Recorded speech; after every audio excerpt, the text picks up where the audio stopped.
Lift लेने के 3 शब्दों में ये कुछ अजीब सा लगता है। रे भाई ये बात बर्दाश्त नहीं कर पाए और अपने आदमियों को उससे निपटने का मौका ढूंढने को कहा। जेसन अस्पताल में जांच कराने आया। डॉक्टर ने उसका ब्लड टेस्ट किया जिसका परिणाम 6 घंटे में आ सकता था, तो वह अपने सुरक्षा गार्डों के साथ पहले घर चला गया। दरवाजे पर जेसन ने देखा कि जमीन पर वही कागज का टुकड़ा था।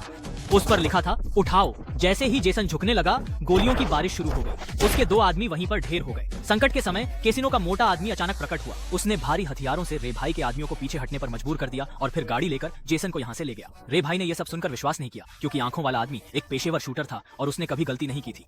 यहाँ तक कि 3 गोलियां भी अपने लक्ष्य से चूक गईं। उधर मोटा आदमी जेसन को अपने ठिकाने पर ले गया और उसे अपने दोस्त पुराने काले से मिलवाया। पुराने काले ने जेसन को उसकी ब्लड टेस्ट रिपोर्ट दिखाई और बताया कि वह एक दुर्लभ रक्त रोग से पीड़ित है, जिससे उसकी 3 दिनों के भीतर मौत हो सकती है। जेसन को इस बात पर यकीन करना मुश्किल हुआ, लेकिन पुराने काले ने कहा कि यदि वह अपना सारा पैसा दे दे तो वे उसकी सुरक्षा करेंगे और प्रतिशोध में भी मदद करेंगे। अपने खुद की अस्पताल निर्मित रिपोर्ट के बदले में केवल नकद।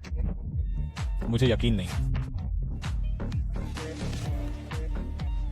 उनके बयान की सत्यता सुनिश्चित करने के लिए जेसन ने डॉक्टर से संपर्क किया, लेकिन परिणाम वही निकला। जेसन को आंशिक विश्वास हुआ कि महिला डॉक्टर उनके साथ मिली हुई है, तो उसने अलग से एक बार टेस्ट कराया, लेकिन परिणाम फिर वही निकला। क्रोधित जेसन ने सीधे पिस्तौल निकालकर डॉक्टर को निशाना बनाया। जीवन और मृत्यु के संघर्ष में डॉक्टर का चेहरा मासूम दिखाई दिया। अंततः जेसन ने अपने घातक रोग को स्वीकार किया। प्रतिशोध के लिए वह अपना पैसा लेकर पुराने काले और उसके दोस्त के पास गया।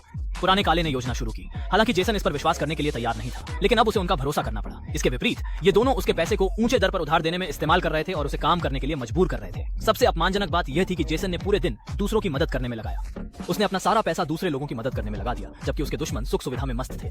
इस समय वह एक बड़े ड्रग लॉर्ड के साथ व्यापार में शामिल था। वह महिला जो हर कदम पर सत्ता में थी, वास्तव में रे भाई की ताकत और नाम के पीछे जिम्मेदार थी। बड़े ड्रग लॉर्ड ने उसे डिलीवरी के समय की याद दिलाई और कहा कि इस बार बैच समय पर पहुंच जाए। रे भाई ने अपनी पूरी तैयारी की। वहीं दूसरी ओर जेसन पैसों के 2 और बैग बड़े आदमी के पास लेकर गया। उसे लगा कि इस बार भी इसे केवल औपचारिकता के तौर पर देखना होगा, लेकिन भीतर ही भीतर वह गुस्से से भरा हुआ था।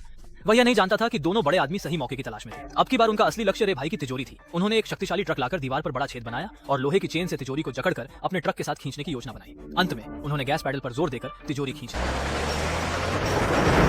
तिजोरी चोरी हो जाने की सूचना पाकर रे भाई ने शुरुआत में इसकी परवाह नहीं की, क्योंकि उसने कभी इसका उपयोग नहीं किया था। लेकिन तब उसके आदमी ने कहा कि इस बार उन्हें बड़े ड्रग लॉर्ड को जो डिलीवरी करनी थी वह तिजोरी में है। अगर बड़े ड्रग लॉर्ड को यह पता चल गया तो अगले दिन वह उसे सड़क पर लटका देगी। अब सबसे महत्वपूर्ण था जल्दी से एक और बैच जुटाना। इसीलिए रे भाई ने अपने दुश्मन से खरीदने की सोची, लेकिन दूसरी पार्टी ने 3 गुना कीमत मांगी और रे भाई ने इसे दांत दबाकर स्वीकार कर लिया। दोनों ने एक होटल में लेन देन करने पर सहमति व्यक्त की। उनके आदमी अलग अलग कमरों में निर्देशों के इंतजार में थे। इसी बीच जेसन और उसकी टीम